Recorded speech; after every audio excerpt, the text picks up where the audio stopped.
తరపున నుంచి కొన్ని విషయాలు మనం ధ్యానం చేసుకుందాం. హెబ్రీయులకు రాసిన పత్రిక 12వ అధ్యాయం 9వ వచనం. మరియు శరీర సంబంధమైన తండ్రులు మనకు శిక్షకులై ఉండిరి, వారి యందు భయభక్తులు కలిగి ఉంటిమి. అట్లయితే ఆత్మలకు తండ్రి అయిన వానికి మరి ఎక్కువగా లోబడి బ్రతకవలెను కదా. ప్రార్థన చేసుకుంటాం.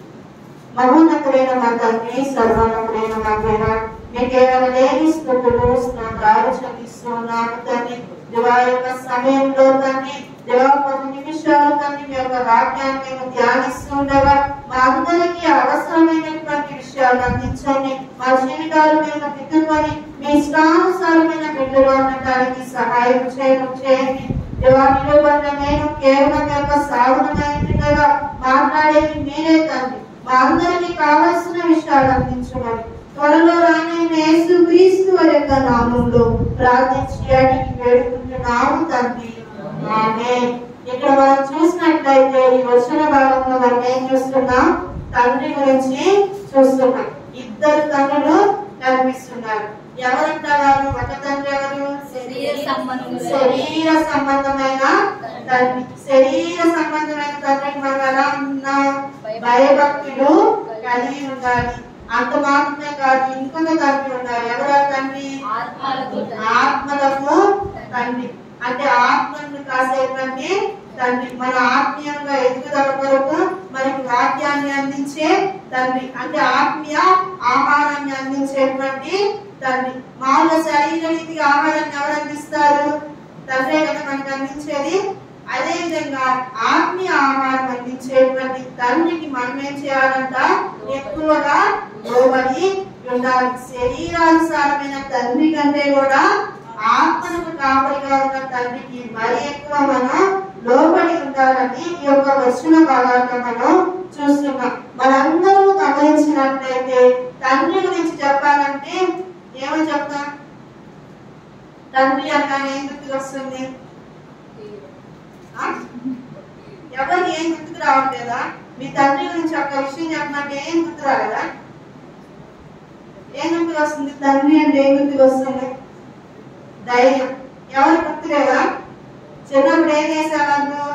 మీరు ఏం చేశారో లేదో కానీ మా తమ్ముడు ఏం చేసేవాడంటే, ఎవరైనా మా తమ్ముడిని కొట్టారనుకోండి, కడిగి రా అని చెప్పి చేయబడుకొని తీసుకెళ్ళి మా డాడీ మీద కూర్చోబెట్టి అందరూ బెదిరించేవాడు. ఎవరు అట్లా చేయలేదా? కదా. తండ్రి అంటే ధైర్యం. అదేవిధంగా ఆడపిల్లలకి తండ్రి అంటే ఏంటి? ఇష్టం, ప్రేమ కదా.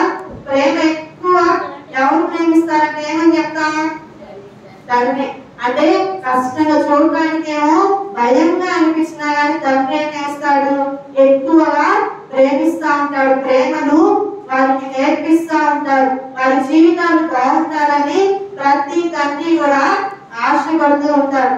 తండ్రి ఎప్పుడు నేరం చూసారా? కానీ తండ్రి కూడా బాధ ఉండిద్దా ఉండదా? కన్నీరు ఉండిద్దా ఉండదా? ఉంటుంది. కానీ తండ్రి ఏం చేస్తాడు? కన్నీరు వచ్చినా బాధ వచ్చినా కృంగిపోతాడా?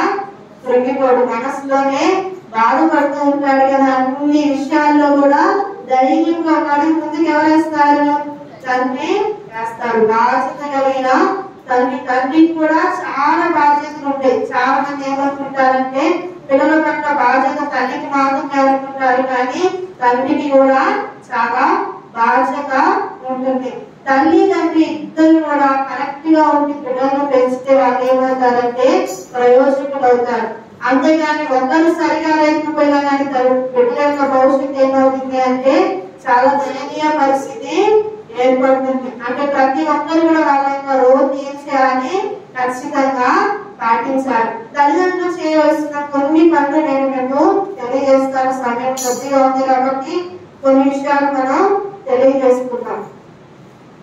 మొదటి సమూయేలు గ్రంథము 1వ అధ్యాయము 28వ వచనము. కాబట్టి నేను ఆ బిడ్డను యెహోవాకు ప్రతిష్ఠించుదును,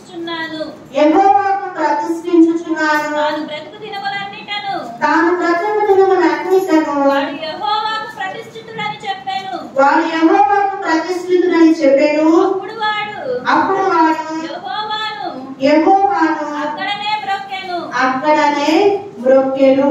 ప్రతి తల్లి తండ్రి కూడా వాళ్ళ పిల్లలకి ఏం నేర్పించాలంటే దేవునికి మొక్కటం, మోకరించడం నేర్పించాలి. చిన్నతనం నుంచి ఏం నేర్పించాలి? మోకరించడం నేర్పించాలి. ఇప్పుడు వారిని మోకరించడం మనం నేర్పిస్తే వారి యొక్క వయస్సు వచ్చినప్పుడు వారు ఏం చేస్తారంటే దేవుని ఆరాధించేటువంటి వారిగా మార్చబడతారు. కాబట్టి బాల్యంలో ఉన్నప్పుడే, చిన్న వయస్సులో ఉన్నప్పుడే వారికి మనం మొక్కడం, మోకరించడం నేర్పించాలి. నేర్పించడం అంటే ఎట్లా? చెప్తే వాళ్ళు మాటింటారా?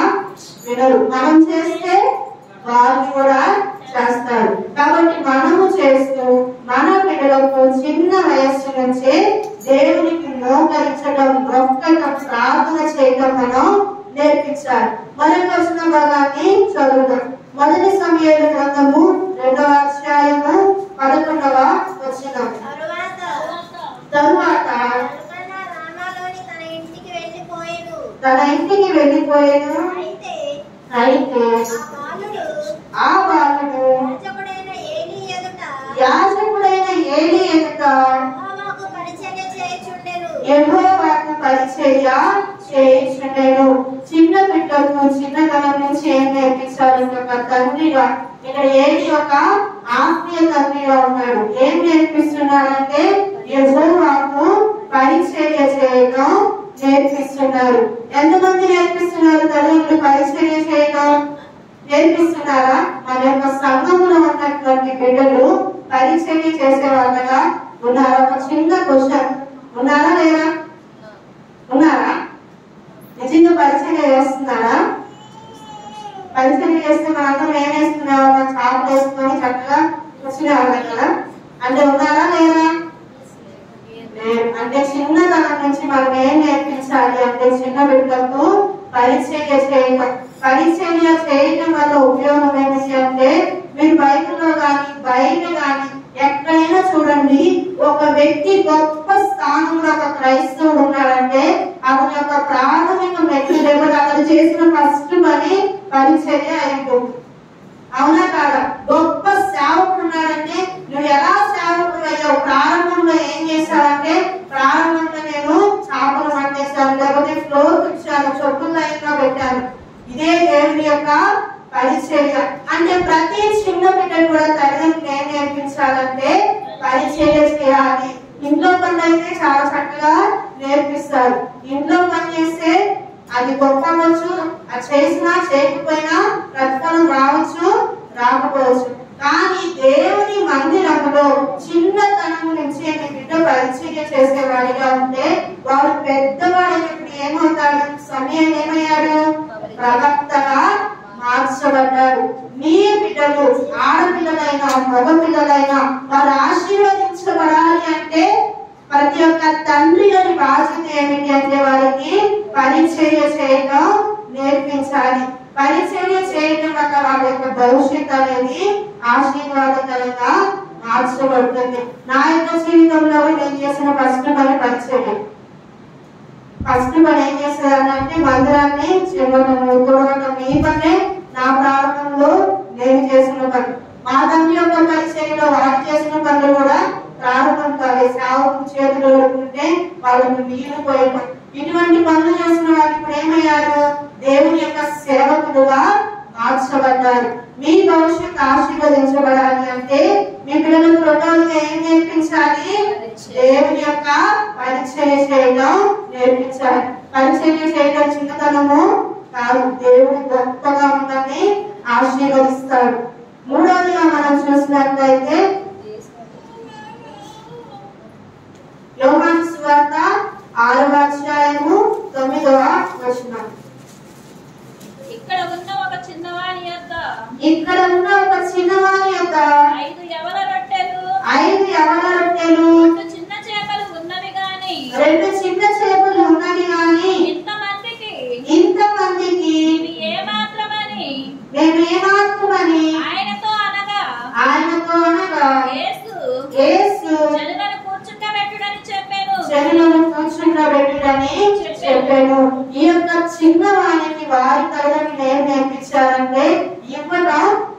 నేర్పించారు. దేవునికి ఇవ్వటం, దేవునికి ఇవ్వటం ప్రతి ఒక్క తండ్రి కూడా వారి పిల్లలకు నేర్పించాలి.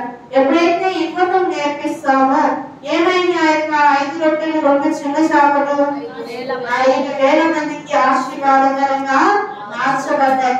5,000 మందికి ఆహారం పెట్టడానికి కారణం ఏమిటి? ఒక చిన్నవాడికి తన తండ్రి నేర్పించిన ఒక పాఠం. దేవుడు అడిగితే ఇవ్వాలి, దేవుడికి నేను ఇస్తే ఆశీర్వదించబడతాం. ఒకవేళ 5 రొట్టెలు 2 చిన్న చేపలున్నా అతని కూడా సరిగా సరిపోతాయో లేదు.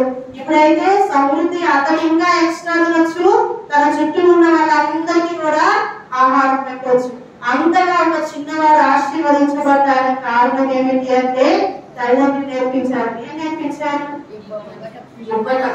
కాబట్టి మన యొక్క జీవితంలో ఒక విశ్వాసిగా మన పిల్లలకి మనం ఏం నేర్పించాలి? చిన్నతనం నుంచే దేవునికి ఇవ్వడం నేర్పించాలి. అది ఏదైనా కావచ్చు, కారు కావచ్చు, జీవితం అవ్వచ్చు, లేకపోతే అతనికి కలిగి ఉండే అవ్వచ్చు. అట్లా ఇస్తూ ఉన్నారనుకోండి, వారి యొక్క భవిష్యత్తు ఏమైంది? దేవుడి చేతిలో చివరికి వాళ్ళు ఏమిస్తారంటే ఫస్ట్ డబ్బులు ఇస్తారు కదా, కానుక ఇస్తారు. తర్వాత ఏమిస్తారు? సమయం ఇస్తారు. తర్వాత వారి జీవితాన్ని దేవుడికి సమర్పించుకుంటారు. దేవుడికి జీవితాన్ని సమర్పించుకుంటే జీవితం ఎలా ఉంటుంది? ఫలభరితంగా, ఆశీర్వాదకరంగా మార్చబడుతుంది. ఇక్కడున్న తల్లిదండ్రులందరికీ ఆశ ఉందా లేదా? మీ పిల్లల జీవితం ఆశీర్వదించబడాలి, అదేవిధంగా వారి యొక్క ఆత్మీయ స్థితిలో ఉన్నతంగా ఉండాలని ఆశ ఉంది. కానీ వాళ్ళు అలా ఉండాలి అంటే మనం చేయాల్సిన పని ఏంటి? ఇవ్వడం నేర్పించాలి. చివరిగా మరొక వచనాన్ని మనం చదువుతాం. ఆదికాండము 24వ అధ్యాయము 29 నుంచి 30 వచనాలు. రిబ్కాకు లాబాను ఒక సహోదరుడు ఉండెను. అప్పుడు లాబాను ఆ బావి దగ్గర వెలుపటనున్న ఆ మనుషుని యొద్దకు పరిగెత్తుకొని పోయెను. అతడు ఆ ముక్కు కమ్మిని తన సహోదరి చేతులకున్న కడియములను చూచి ఆ మనుష్యుడు ఇలాగు నాతో మాట్లాడనని తన సహోదరి అయిన రిబ్కా చెప్పిన మాటలు విని ఆ మనుషుని యొద్దకు వచ్చెను. అతడు ఆ బావి యొద్ద ఒంటెల దగ్గర నిలిచి ఉండగా. చాలండి. ఈ యొక్క 2 వచనాలను మీకు ఎందుకు చదివి వినిపించాను అంటే రిబ్కా యొక్క జీవితంలో నుంచి ఒక చిన్న పాఠం మనం ఏం నేర్చుకోవాలి అంటే ఆమె సంగతి తెలియజేసేదిగా మనకి కనిపిస్తుంది. ఆ బావి దగ్గర జరిగిన సంభాషణ అంతా ఏం చేసింది? అక్కడే విడిచిపెట్టి రాకుండా తన ఇంటిలో ఉన్నటువంటి వారికి సంగతి ఏం జరిగింది, నేను బయటికి వెళ్ళాను, ఒక అమ్మాయిగా కనిపిస్తుంది కదా రిబ్కా, నేను బయటికి వెళ్ళాను, బయట ఏం జరిగింది? ఒక వ్యక్తి ఈ విధంగా నన్ను పలకరించాడు, నాకు ముక్కు కమ్మినిచ్చాడు, బంగారు కడియాలు ఇచ్చాడు, అదే విధంగా అతని ఇంటికి నేను తీసుకొని వచ్చాను. అతనికి ఈమెకు జరిగిన సంభాషణ ఎవరికి చెప్తుంది? తన ఇంటి వారికి తెలియజేస్తుంది. ఇప్పుడున్నటువంటి పిల్లలుగా ఉన్నటువంటి వాళ్ళు కూడా తల్లిదండ్రులు పిల్లలకి ఏం నేర్పించాలంటే నేను బయటికి వెళ్తున్నప్పుడు ఏం జరిగింది? ప్రతి ఒక్క తల్లిదండ్రులు కూడా ఏం చేయాలి? వారి గురించి తెలుసుకోవాలి, వారి యొక్క నడకలను కనిపెట్టి చూడాలి. అలా చూడలేకపోవడం వల్ల ఇప్పుడున్న చాలా మంది ఏమవుతున్నారు? చాలా తక్కువ దారితో వెళ్ళిపోతున్నారు. ఏ సంగతి వాళ్ళ గురించి తెలియట్లేదు. చివరికి వచ్చినప్పుడు ఎప్పుడో తెలుస్తుంది. ఏమని? వాళ్ళు మానసికంగా బలహీనంగా ఎప్పుడు తెలుస్తుంది? వాళ్ళు సూసైడ్ చేసుకున్నప్పుడు తెలుస్తుంది. లేకపోతే ఎవరితో వెళ్ళిపోయారని ఎప్పుడు తెలుస్తుంది? ఎప్పుడో వాళ్ళు వెళ్ళిపోయి ప్రపంచం అందరికి తెలిసినప్పుడు చివరికి ఎవరికి తెలుస్తుంది? తల్లిదండ్రులకు తెలుస్తుంది. ప్రతి ఒక్క తల్లిదండ్రి కూడా ఏం చేయాలంటే మీ పిల్లలు ఎక్కడికి వెళ్తున్నారు, ఏం చేస్తున్నారు, ఎప్పుడు ఎక్కడ ఉన్నారు అని ఎవరు తెలుసుకోవాలి? తల్లిదండ్రుల బాధ్యత అన్నమాట. నా బిడ్డ ఎక్కడికి వెళ్ళింది, ఏం చేస్తుంది, ఎప్పుడు వస్తుంది, వాళ్ళ యొక్క స్కూల్ టైమింగ్స్ ఏంటి, స్కూల్ కి సరే వెళ్తుందా లేదా, అవన్నీ కూడా ఎవరు తెలుసుకోవాలి? తల్లిదండ్రులు తెలుసుకోవాలి. మొత్తం ఎన్ని విషయాలు చూసాం? 4 విషయాలు మనం చూసాం. మొదటిగా ఏం నేర్పించాలి? పిల్లలకు మోకరించడం, ప్రార్థించడం నేర్పించాలి. రెండవది ఏం నేర్పించాలి? పరిచర్య చేయడం నేర్పించాలి. మూడవదిగా ఏం నేర్పించాలి? దేవునికి ఇవ్వడం నేర్పించాలి. నాలుగవదిగా ఏం నేర్పించాలంటే మీ బిడ్డలు ఏం చేస్తున్నారు వారి గురించిన అవగాహన తల్లిదండ్రులకు ఖచ్చితంగా ఉండాలి. మనందరికీ ఒక తండ్రి ఉన్నారు. ఎవరా తండ్రి? కొలస్సీలకు రాసిన పత్రిక 1వ అధ్యాయము 19వ వచనం. ఆయన యందు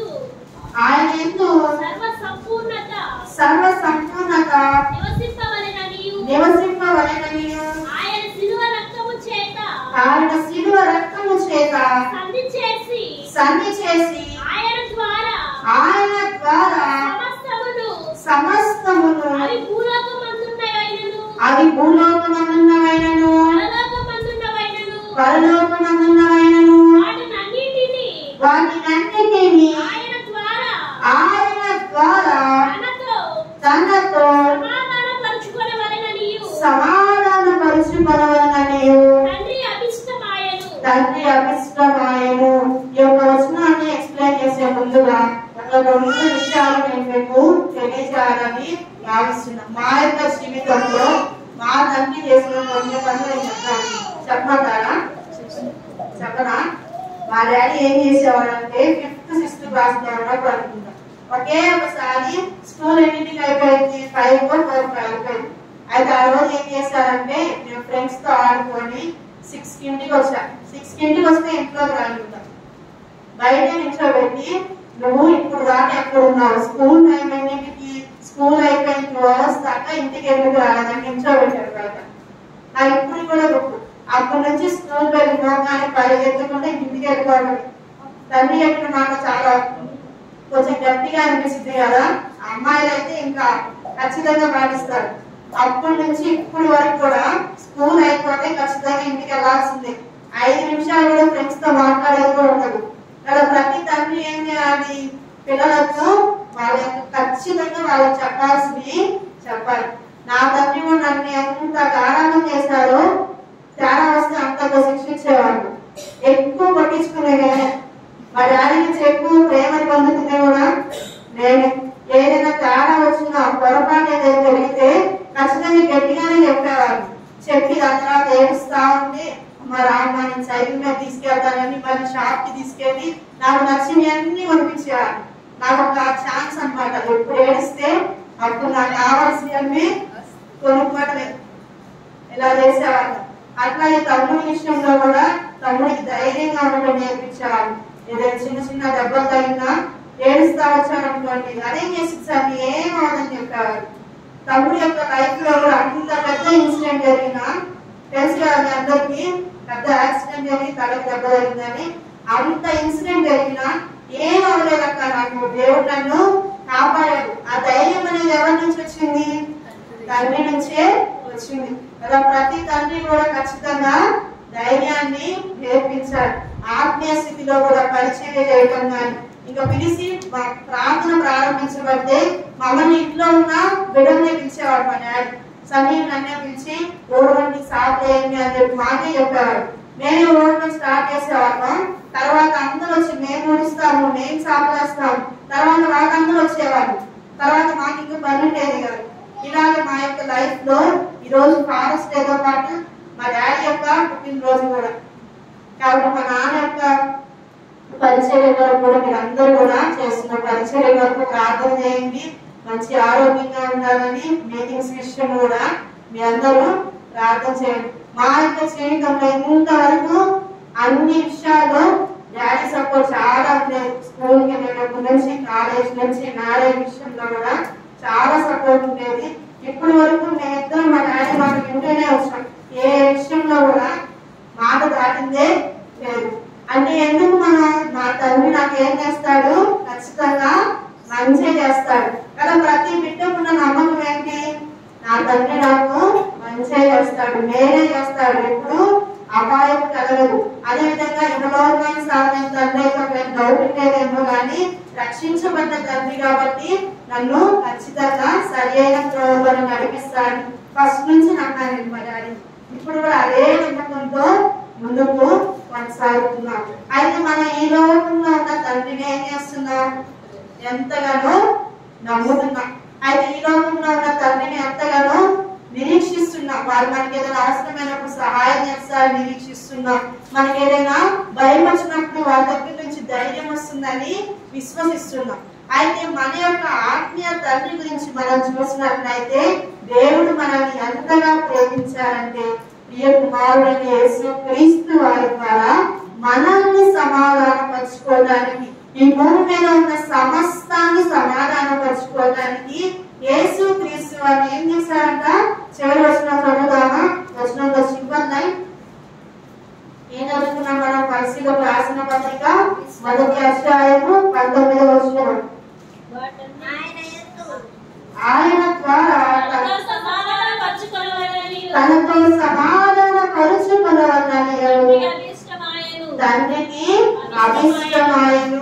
మన ప్రభు అయిన యేసుక్రీస్తు వారి ద్వారా దేవుడు మనకి తండ్రి ఉన్నాడు కాబట్టి దేవుడు మనల్ని ఎంతగా ప్రేమించాడంటే తన ప్రియ కుమారుడైన యేసుక్రీస్తు వారిని మన కొరకు లోకానికి పంపించాడు. ఒకప్పుడైతే సమాధానం ఉంది కానీ మనం ఏం చేసాం? ఏదైనా తోటలో సహవాసాన్ని కోల్పోయాం, సమాధానాన్ని కోల్పోయాం, తండ్రి అని పిలిచేటువంటి భాగ్యాన్ని మనం కోల్పోయాం. ఇప్పుడైతే మన ప్రభు యేసుక్రీస్తు వారు చెందించిన రక్తము ద్వారా, ఆయన యొక్క శ్రమల ద్వారా, ఆయన చనిపోయి తిరిగి లెగవడం ద్వారా మనం ఏం పొందుకున్నాం?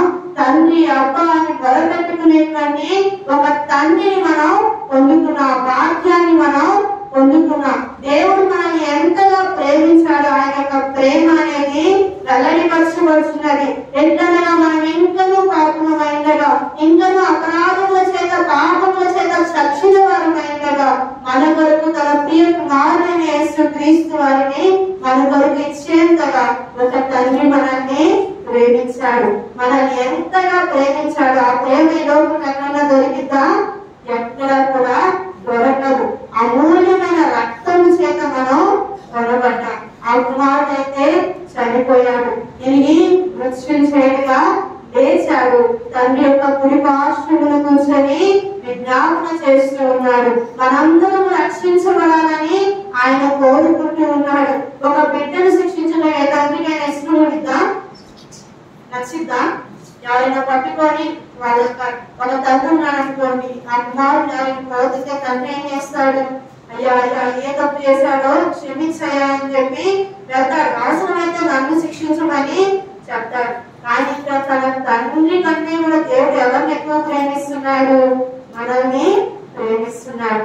ఎందుకు యేసుక్రీస్తు వారిని అప్పగించారు అంటే ఆయన చనిపోయినా తిరిగి లెగవగలడు. ఆయన పరిశుద్ధుడు కాబట్టి మరణం ఆయన్ను బంధించడం అసాధ్యము కాబట్టి ఆయన తిరిగి లేపబడ్డాడు. ఆయన మరలా రానయ్యున్నాడు. ఇప్పుడు ఎలా వస్తున్నాడంటే ఆయన ప్రథమ సింహముగా రానయ్యున్నాడు. మరి రక్షించబడిన మనందరం కూడా ఏం చేయాలి? మన ఆత్మల కాపరికి లోబడి ఉండాలి. మన తండ్రికి, పరలోకపు తండ్రికి, మన తండ్రి దృష్టికి మనం ఎలా ఉండాలి అంటే పరిశుద్ధులుగా ముందుకు కొనసాగాలి. ఒకవేళ మనం క్రమం తప్పిపోతే ఏం చేస్తాడు తండ్రి? సామెతలు 3వ అధ్యాయం 12వ వచనం ప్రకారంగా తండ్రి తనకి ఇష్టమైన కుమారుని గద్దించుడిగా యెహోవా తాను ప్రేమించిన వారికి గద్దించును. ఒకవేళ తొలగిపోతూ ఉంటే రక్షించబడి దేవుడు ఏం చేస్తాడు? గద్దిస్తా ఉంటాడు, కొడతా ఉంటాడు, శిక్షిస్తా ఉంటాడు. తర్వాత సరైన మార్గంలోకి వస్తే ఏమవుతాం? ఆశీర్వదించబడిన వారిగా మార్చబడతాం. సరైన గ్రహంలో రాకపోతే మనం కూడా ఈ లోకానుసారంగా మారిపోతాం. కాబట్టి తండ్రి అభిష్టం కుమారుని శిక్షించడం ఎందుకంటే నిన్ను నన్ను రక్షించడం కోసం. ఈ సమయంలో ప్రార్థన చేసుకుందాం. శ్రీమైనటువంటి వాడతారు పరలోకము తండ్రి మనకు తండ్రిగా ఉంటారు.